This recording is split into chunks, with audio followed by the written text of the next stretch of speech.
الحمد لله نحمده ونستعينه ونستغفره ونعوذ بالله من شرور أنفسنا ومن سيئات أعمالنا من يهده الله فلا مضل له ومن يضلل فلا هادي له وأشهد أن لا إله إلا الله وحده لا شريك له وأشهد أن محمدا عبده ورسوله صلى الله عليه وعلى آله وأصحابه ومن تبعهم بإحسان إلى يوم الدين أما بعد. So today inshallah ta'ala we'll continue our lesson in Ilm al-Hadith, and we're still covering the book that is named At-Timithi fi Ulum al-Hadith by Ibn Malaki rahimahullah. So in this session today inshallah ta'ala we'll try to cover two of the different types of hadith that is mentioned here by the author rahimahullah.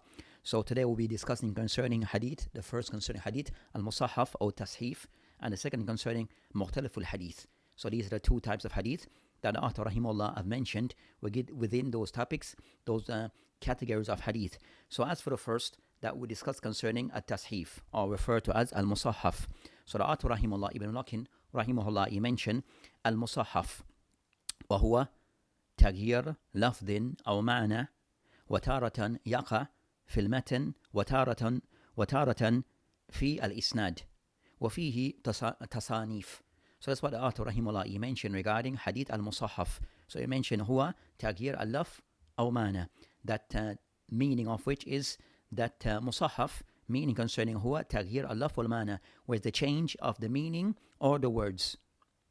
تارة يقع في المتن, at times it occurs in the matan, and at times وتارة في الإسناد, and at times in the إسناد. وفيه تصانيف, and also there's books on this particular topic, books related to this particular topic. So those are the three masahil that the author rahimahullah he mentioned. So one, he gave a meaning of hadith al-musahaf. Then also he mentioned second, where it occurs, regarding it occurs in the isnad and also in the matan. And third, he mentioned some of the books related to this particular topic. So as for our input regarding concerning now discussing concerning hadith al-musahaf. So discussing concerning al-musahaf, as mentioned by the author rahimahullah, the first of those things that we'll discuss is the meaning of hadith al-musahaf, or hadith al-tashif, or this matter referred to as tashif. So as for the meaning of this linguistically, musahaf, or referred to also as tashif, that meaning concerning al-musahaf, meaning khata fi al-tashif. Khata fi tashif is regarding concerning an error occurring in a person's book. So regarding concerning at-tashif or musahaf is an error that occurs in the person's book. As for the meaning, that's concerned the meaning linguistically. As for the meaning istilahan in the ulama al-hadith, that they mention several definition of this particular terminology. So as for this terminology regarding musahaf that they mention and refer to as at-tashif, that they mention هو المصحف هو الحديث الذي وقع في سنده أو متنه تصحيف. So regarding musahaf, the meaning of hadith is a hadith الذي وقع في سندي. There's a hadith where in the sanad and also in the matan, in the text, that error have occurred, that an error has occurred. So regarding concerning at-tashif, they give a more specific meaning concerning tashif. They mention هو تغيير الكلمة من هيئتها المعروفة إلى غيرها. So concerning at-tashif, then they mention it is تغيير الكلمة. It's the changing or altering of a kalima, a word, from its known shakl, known description, إلى غيرها, to something else, to other than this. So a word which is known in a particular way, but has been changed and altered to a different way. And it's concerning at-tashif, that it can concern that either they mention concerning that تغيير الشكل, where concerning the shakl, concerning the huruf, the letters have been changed. So for example, concerning the letters been changed from ra to za, from sin to sheen. So this is concerning the letters, the harf being changed. So instead of, it's supposed to be ra, but instead the person put za. It's supposed to be noon, but instead the person put ba. So that's concerning in the shakl. Then also concerning the shakl, concerning the huruf, and also by way of the shakl concerning al-harakat. So regarding concerning the shakl of the word, by way of the harakat meaning concerning dhamma being replaced to a fatha, or So in those things concerning what they call concern the harakat of fatha, dhamma wal kasra or sukun, those have been changed to something else. So instead it should have a fatha, but instead the person put a dhamma. So those concerning in the shakl of the nukt or the word. So that's concerning a tasheef. That's what is meant by tasheef concerning. So tasheef is very concerning fil hadith, where concerning that changes have occurred in the hadith by way of either in the isnad or by way of the matan. So as for the next matter regarding this matter relating to a tasheef. So Ibn Hajar rahimahullah, of those of the ulama who have came later after Ibn Salah, that discussed concerning also this topic, when he mentioned this particular topic concerning a tasheef, that Ibn Hajar rahimahullah, of another word that is also used alongside with tasheef is the word tahrif.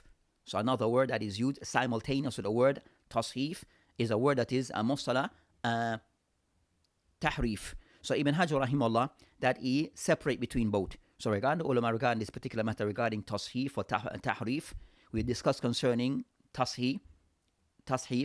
As for tahrif, then the ulama concerned that tahrif, the meaning of which is, yani they mentioned linguistically, غير or badal, something have been changed or altered. And they mentioned it is udul, the meaning of which is udul bishay and jiyatihi, is changing something from what it is known for. Changing something for what is known for, or as it is known for. So that's concerning tahrif.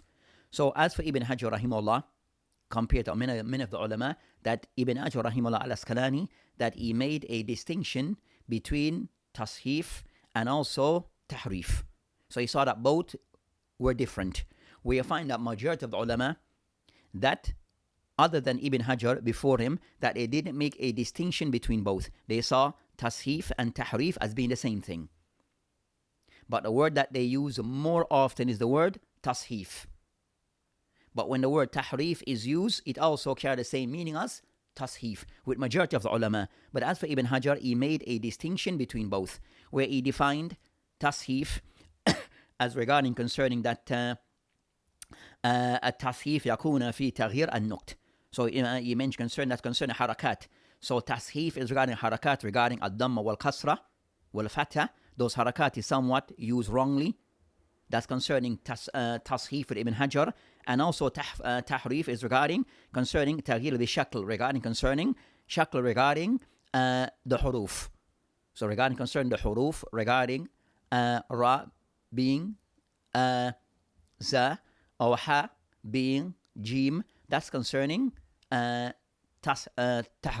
with Ibn Hajar rahimahullah. So that's concerning a difference. Ibn Hajar making that distinction between both those two mustalahat. But for the vast majority of the ulama before him did not make such distinction. So he was the first to make such distinction. And what is upon the ulama concerned, that even concerned the Ati rahimahullah, he does not, even Mulakin does not make a distinction between tasheef wa tahrif. And he used the word that is the more common term, tasheef. So as for the next matter regarding that they mentioned here is regarding that, where it occurs in the hadith. Where does occur wuqu' tasheef in the hadith?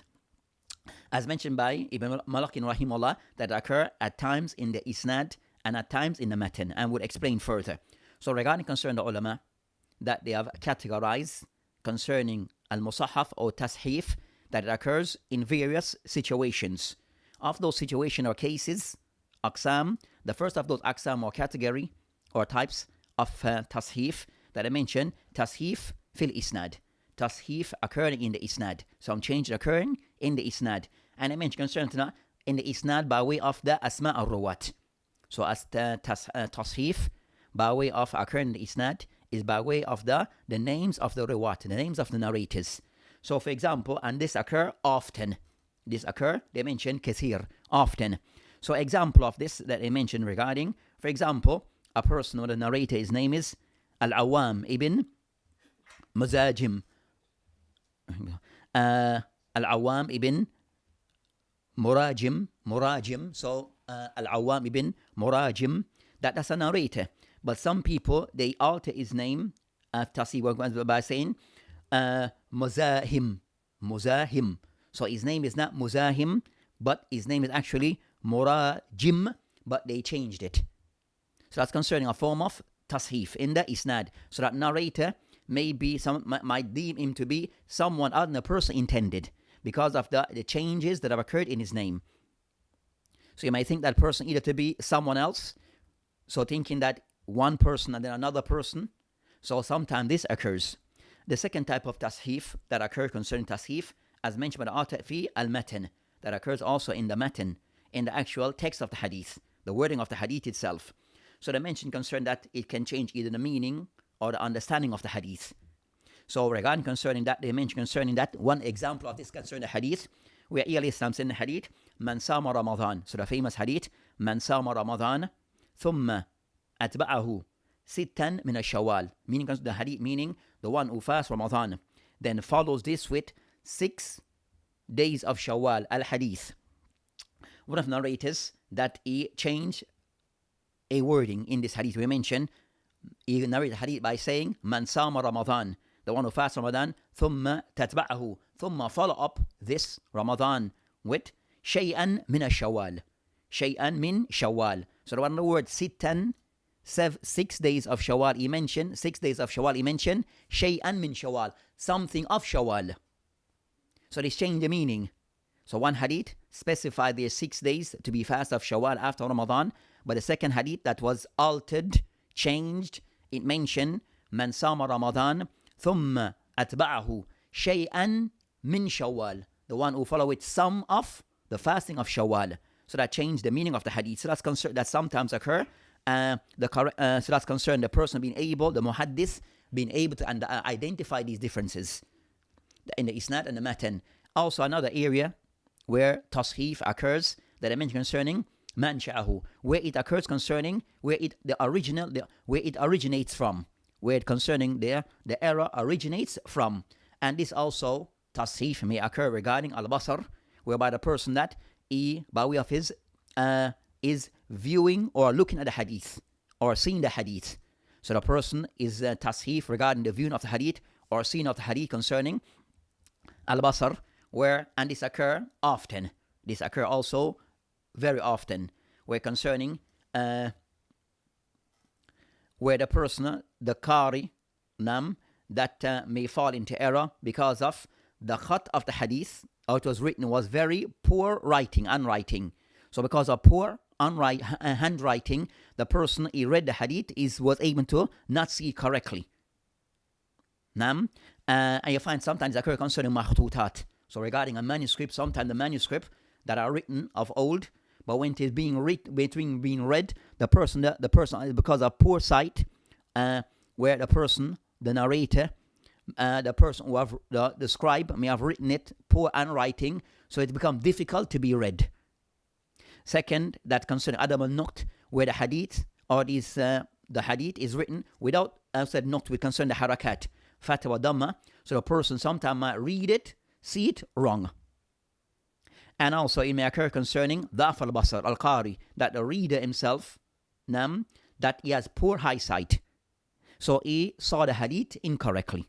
He saw things wrongly. So those are ways concerning where tashif may occur regarding what the person may view. The second also regarding where it occurs, the origin of these errors concerning tashif, as-sam, where the person concerning of the person what he heard of the hadith. So this is by the person hearing of the hadith. Then also regarding that yashtab al-kalam ala as-samih, where things can somewhat may have become somewhat a bit confusing for the person who's the listener. So the person who's the listener, he heard wrong. So concerning that due to either the person that poor hearing ability, weak hearing of the person, poor hearing ability, or second that occurred concerning the person was a distance away, he was far away, so he didn't hear the hadith properly. So that's concerning of cases where it occurs concerning the person falling into tashif due to not seeing the hadith correctly, viewing the hadith correctly, or also the person not hearing the hadith correctly. Also, it may occur regarding a tashif, another category where it occurs concerning, as mentioned, concerning that by way of the meaning, ma'nan wa lafdan, the tashif regarding the meaning and also the laf, by way of the word itself. So a tashif al-laf, that, for example, a person that he read in the hadith concerning, as we mentioned, shay'an wa sittan. So that's concerning by way of the lafz, the actual word itself, the kalima. Nam, or it occurred concerning the narration concerning that a person name is Asim. And the person read Asim instead of Asim, read Wasil. Asim wal Wasil. So the person read it incorrectly. Nam, so the concern by way of lafz, he mentioned Wasil, but the actual person name is Asim. Or it could be Umar, and he thought it was Amr. So those concerning that, that things can some bit error occur by way of the lafz, the actual word itself. And second, tashif fil ma'na. That tashif can occur regarding error in by way of the meaning as to how the person understand the hadith, regarding that person who's the one who's taking the hadith. So regarding concern that the wordings are not changed in this circumstance or this example, in this case, where in the meaning, the wordings are not changed, but a person misunderstood the hadith or took it out of context, as they say. So in this concerning that, you find concerning that, for example, concerning the hadith, where it mentioned concerning An-Nabi alayhi salam salla ila anaza.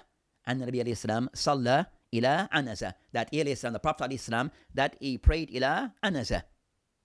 Nam, and anaza is actually like a short spear.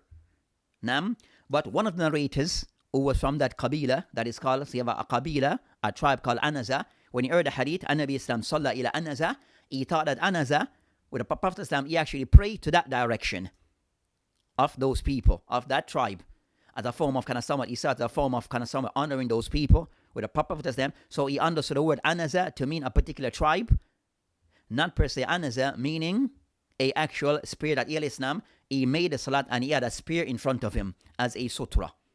So the person misunderstood that as being praying towards a particular tribe or a particular qabila. So that's concerning the wordings are the same, intact, but the meaning as the person understood the hadith was incorrect.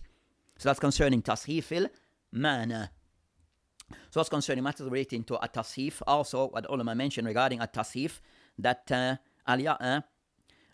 matter concerning hukum at-tashif, al-yakhdah fi rawi, by a person narrating concerning tashif is by the narrator, rawi, him falling into error. So it's an error by way of the rawi. Nam. So concerning this particular case, concerning does it impact on the rawi by way of it becomes that it can have a negative impact on the rawi or not.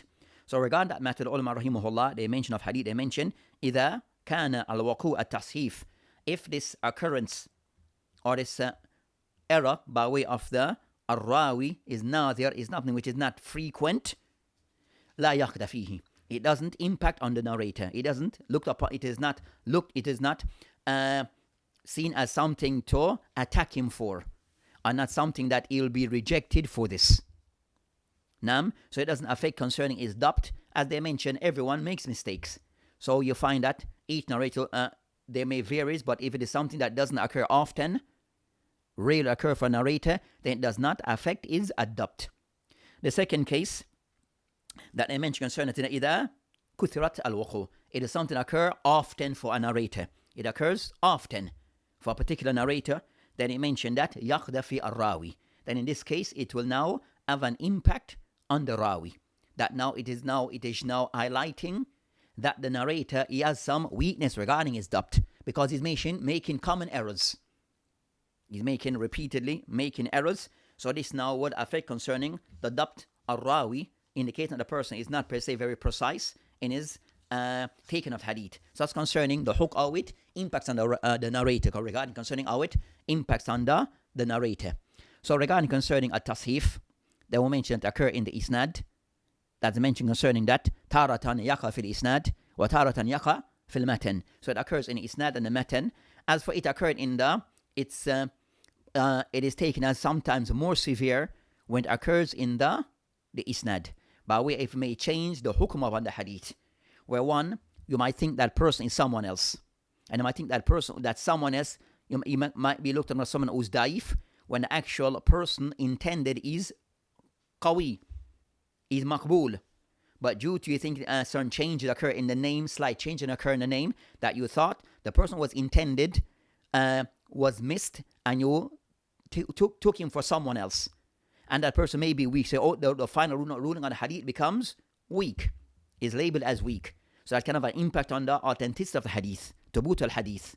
So that's concerning a person who's weak, maybe taken as someone who's maqbool. So that's concerning the impact it can have on the narrator. Or you might think that there's more than one narrators, one person, but one person mentioned one name, and a person make an error, mention a person, the same person, a different, with a slight change in his name. So you thought it was maybe two different individuals, but that's not the case. It's one person being discussed, but an error occur in his name. So that's concerning that particular matter, or it can impact concerning on the hadith, and also mentioned by way of the matan, it can change the meaning, where the person then derive a different meaning from what is intended. So that's concerning so why the ulama, they're very particular on this particular matter.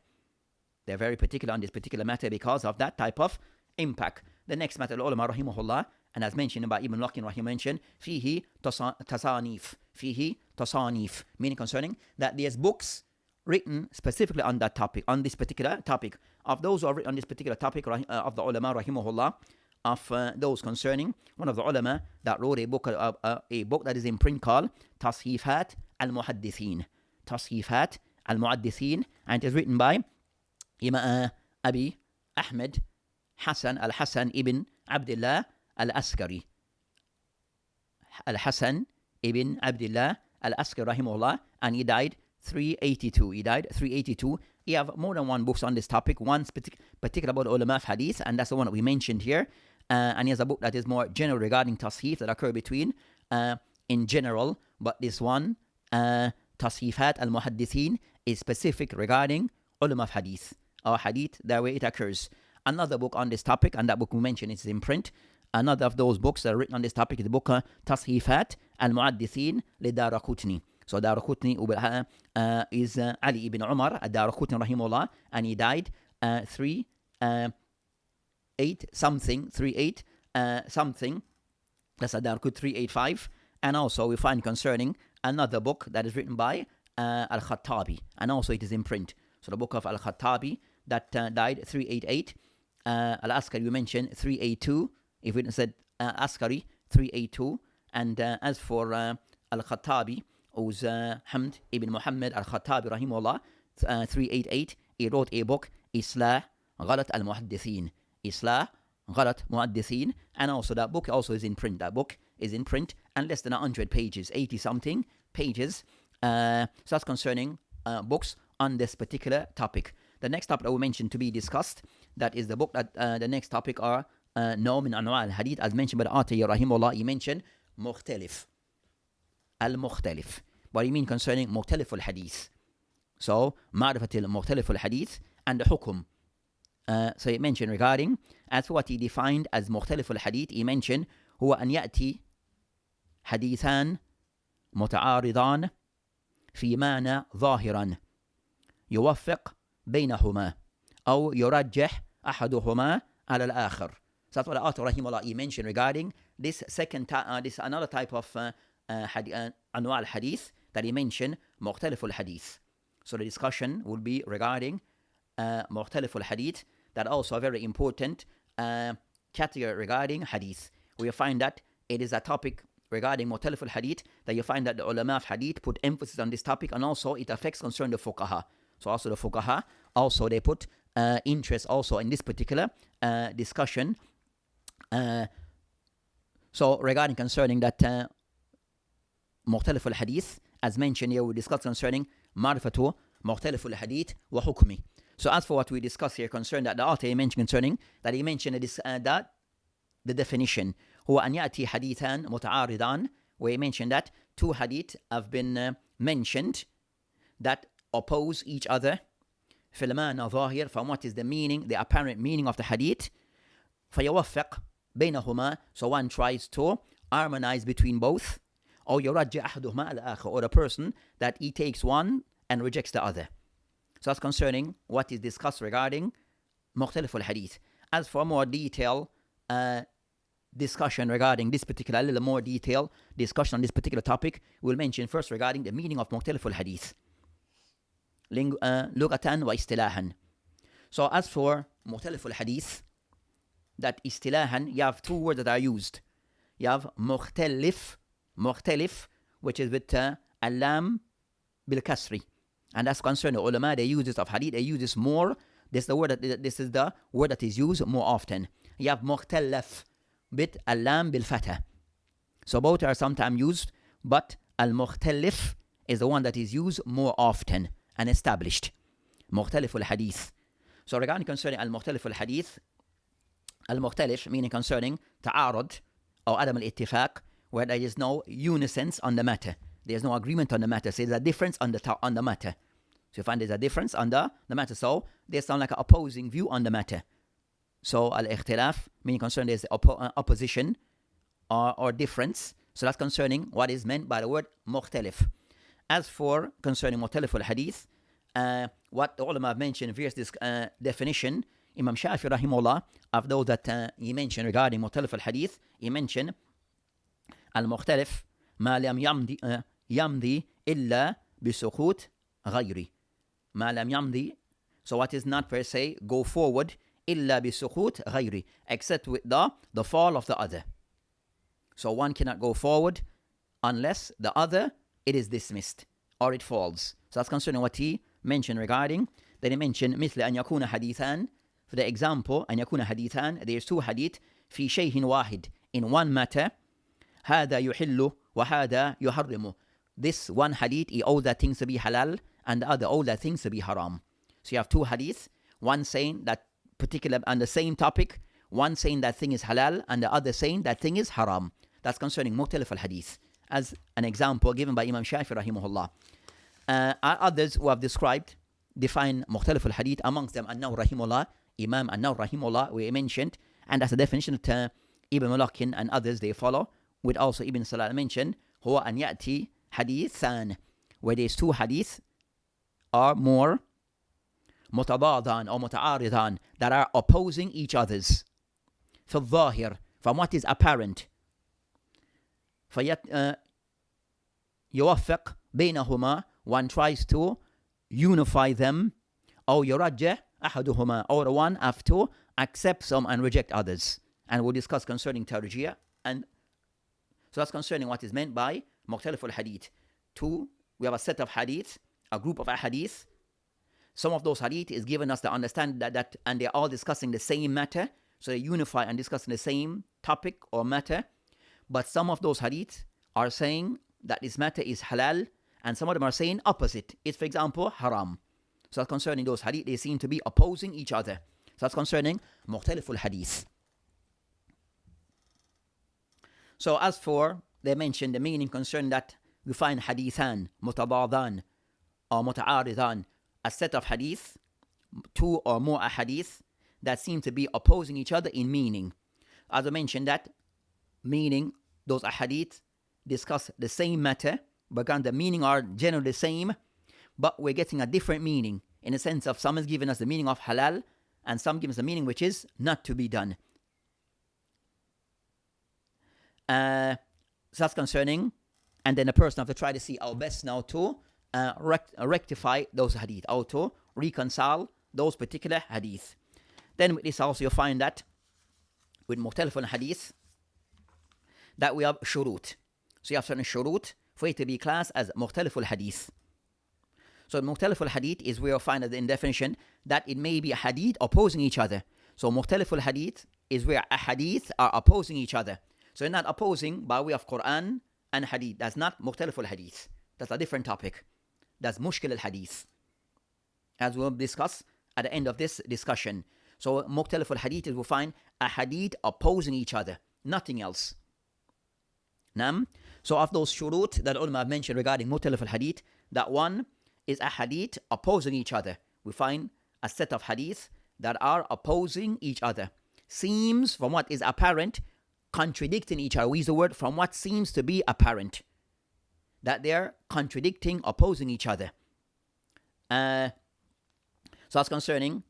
Second, so first thing is what seems to be opposing, what seems that there's some contradiction between those hadith. The second condition for it to be deemed as muktalif hadith. That one, those ahadith that are opposing each other from what is up seems that all those hadith, their hadith are that are sent to be maqbool. They are graded as hadith maqbool. They're either hadith sahih or hadith as-sahsan.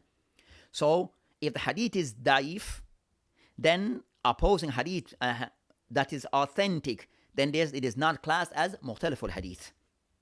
Because a hadith which is weak cannot oppose hadith which is sahih. Because hadith which is weak, then it is dismissed automatically. So muktalif hadith, all those hadith, they must be maqbool.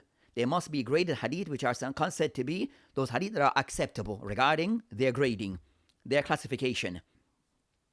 The third of those conditions regarding muktalif hadith, that either the person is able an yajma or yurajjih bayna hadithan mutadadan, that a person able can either at times rectify those hadith, try to find a means to rectify those hadith, and auto and yuwafiq bayna auto rectify those hadith. So that's concerning, those are the conditions the ulama rahimahullah, majority of ulama, they mention regarding hadith mukhtalif.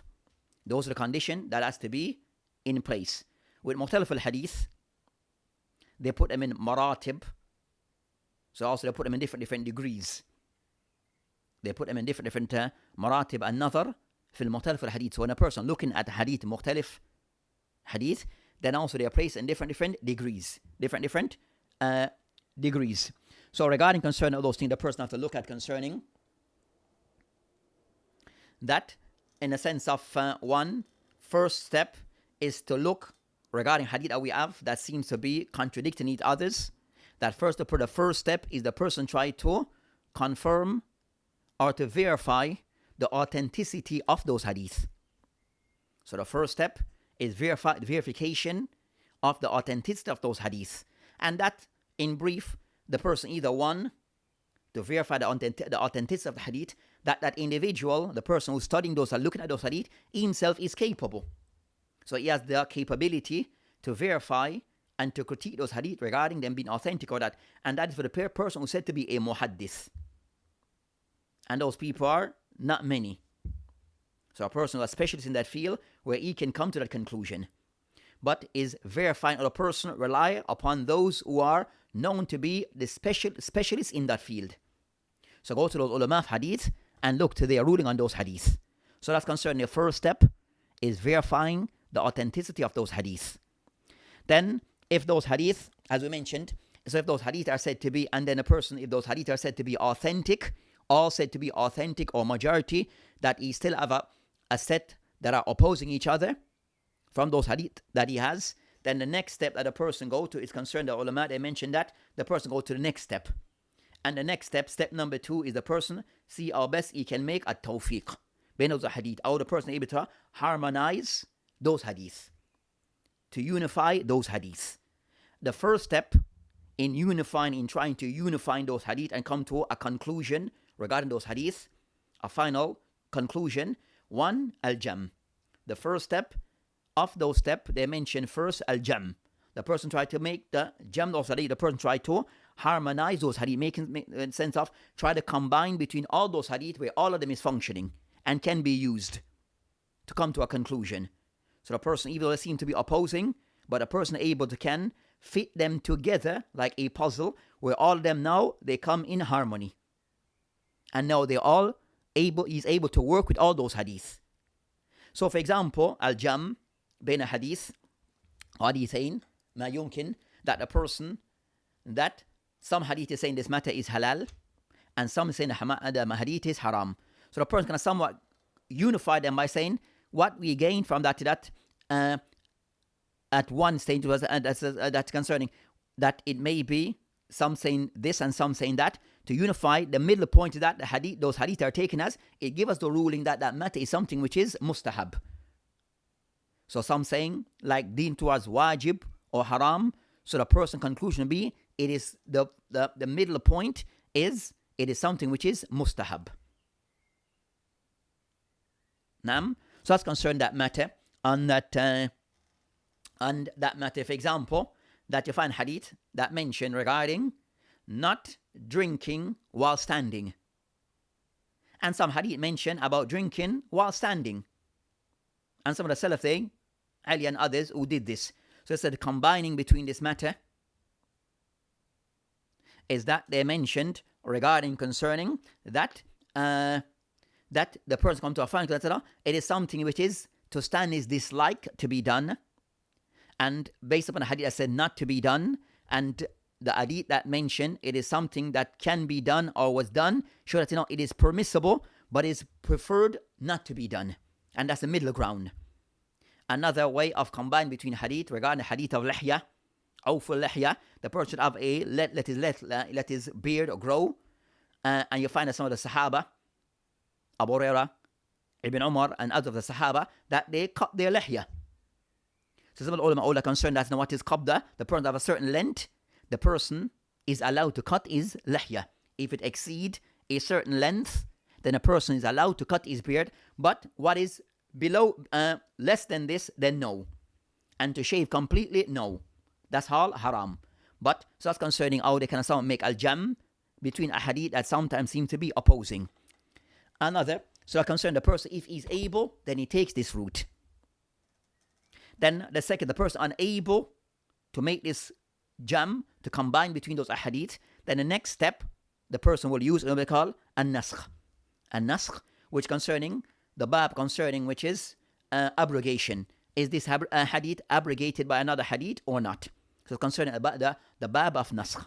So an-naskh have its rules and guidelines that the person will follow. One, those hadiths are authentic, and also the person knowing the history of those hadiths. The person can confirm which of those hadith was said before and which came later, which was first and which was last. So concerning the person being able now to can put those hadith in order, where one hadith may abrogate the other. So one hadith may abrogate the other, but both are authentic. So once they did this act, and later on it was abrogated, and they followed, and then the final ruling is the one that the person should follow. So that's concerning a naskh. So the person able can follow that pattern. If the person able can make this justify a naskh, then it becomes the first step to be followed, and then jam come after. Then that's concerning that particular matter, and that inshallah ta'ala will be of those abwab that are discussed between the ulama of hadith, specifically of a specific chapter that will cover that discussion inshallah ta'ala. Just as the ulama of fuqaha also discuss this matter. Also regarding if the person unable to make a-naskh, the person go to the third stage, which would be at-tarjih. The third, it would be at-tarjih, where the person gonna somewhat, it would mean concerning the tarjih, that a person will give strength to one set of hadith over the other. So you give precedent to some of those hadith over the other. So some hadith will be accepted, taken, and other will be dismissed. So giving precedent to some hadith over others. And the one which is given precedent, then those are the one the person will act upon, and the one that are dismissed, then it will be marjua, it will be the rejected hadith. And those one will, so concerning that particular approach. So at-tarjih, the thing with tarjih, concerning at-tarjih, it requires qara'in. It requires a person knowing what are those tools and factors to consider. What are the things to factor regarding at-tarjih. And at the ulama, they mention a series of ways to make tarjih. That is discussed in detail in the ulama, with the ulama of different science. As for at times tarjih, because asanid, which hadith is more authentic, will be given precedent. Sometimes tarjih, making tarjih by way of the person who's the sahib al-qissa, the person, the one who's the story was about his story, so he knows best, compared to a person who was just narrating from others. So those are the so you have different things the person will factor in regarding making tarjih. And we mentioned there are a series of things that ulama have mentioned. Some mention over 50, some mention over 100, but there are a series of procedures to be followed regarding this matter. Then if the person is unable to make tarjih, then he goes to the fourth and to the final matter, which is tawaqquf. So tawaqquf means the person unable to make a final conclusion and to resolve the matter for him, for that person. And tawaqquf, go back to each individual, concerning that alim, that muhaddis, when able to make a final conclusion. So what he does, he make tawaqquf. He doesn't take a position. For him, the matter is still somewhat ongoing, unresolved. So we call tawaqquf. So he kind of somewhat have paused on the matter. He hasn't come to a conclusion on the matter.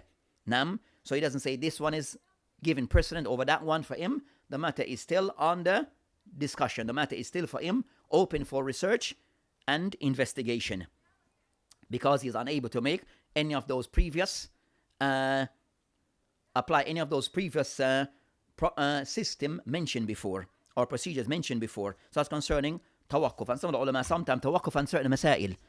Ahmed, Shafi, and the ulama sometimes tawakkuf on a masala because they're unable to come to a final conclusion. And that is from concern that concerned the ulama, that they were very cautious regarding what they say and not to give a view without being clear as to what is correct.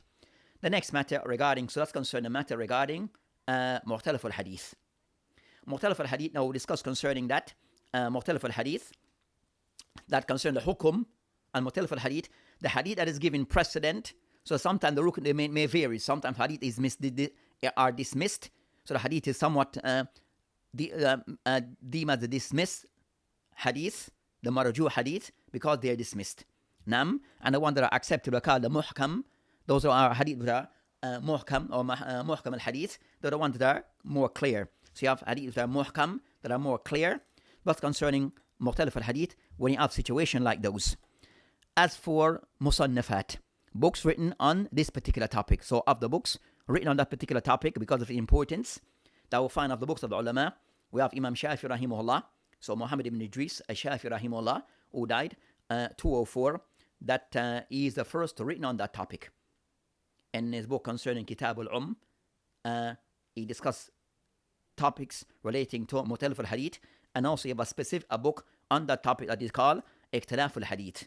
Ikhtilaf al-Hadith by Imam Shafi rahimahullah, that is in print. Also another of those books on that topic, Tahwil Muktalif al-Hadith.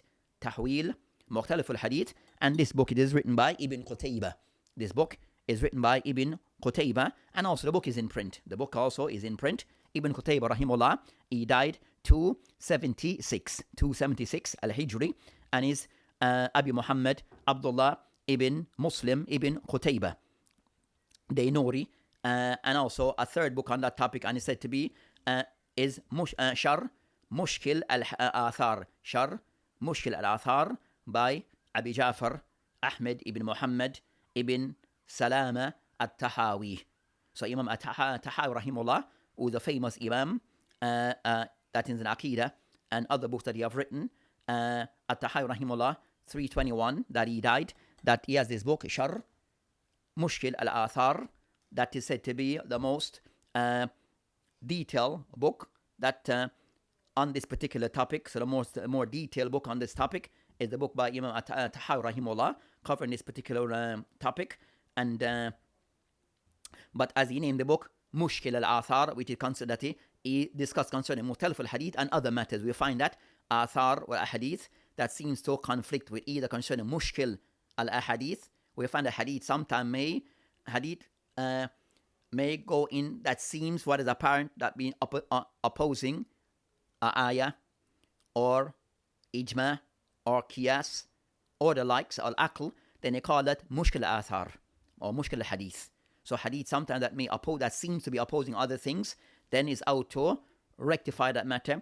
That's called Mushkil al-Hadith, that much more broader in what is covered. Also concerning the ulama, and those are the books of the ulama of Mutaqaddim, the ulama before, of the past, who have written on that book, so those classical book on that topic. I will mention the book of Mushkil al-Athar, Shar Mushkil al-Athar by At-Tahawi rahimahullah. It is in print, and a very important book on that topic. Other books on that topic, that will find a book concerning that, written concerning that of ulama al-Mu'asir, we find concerning Muktalif al-Hadith in the Ahmad ibn Hanbal, Jamhan wa Dirasa by Sheikh Abdullah ibn Fawzan, ibn Salih al-Fawzan, Hafidh and the book is in two very important book on that topic. So the book by al-Fawzan, which mentioned that is Abdullah, not Salih Fawzan. So it's Abdullah ibn Fawzan, one of the ulama, that also have a very mutafannin of concern to know that's someone to know that is known for various science, hadith, fiqh, usul al-fiqh, and also lugha. So he has a book, Muktalif al-Ahadith, in the Ahmad ibn Hanbal. Also another book that is called Muktalif al-Hadith, بين المحدثين والأصوليين الفقهاء.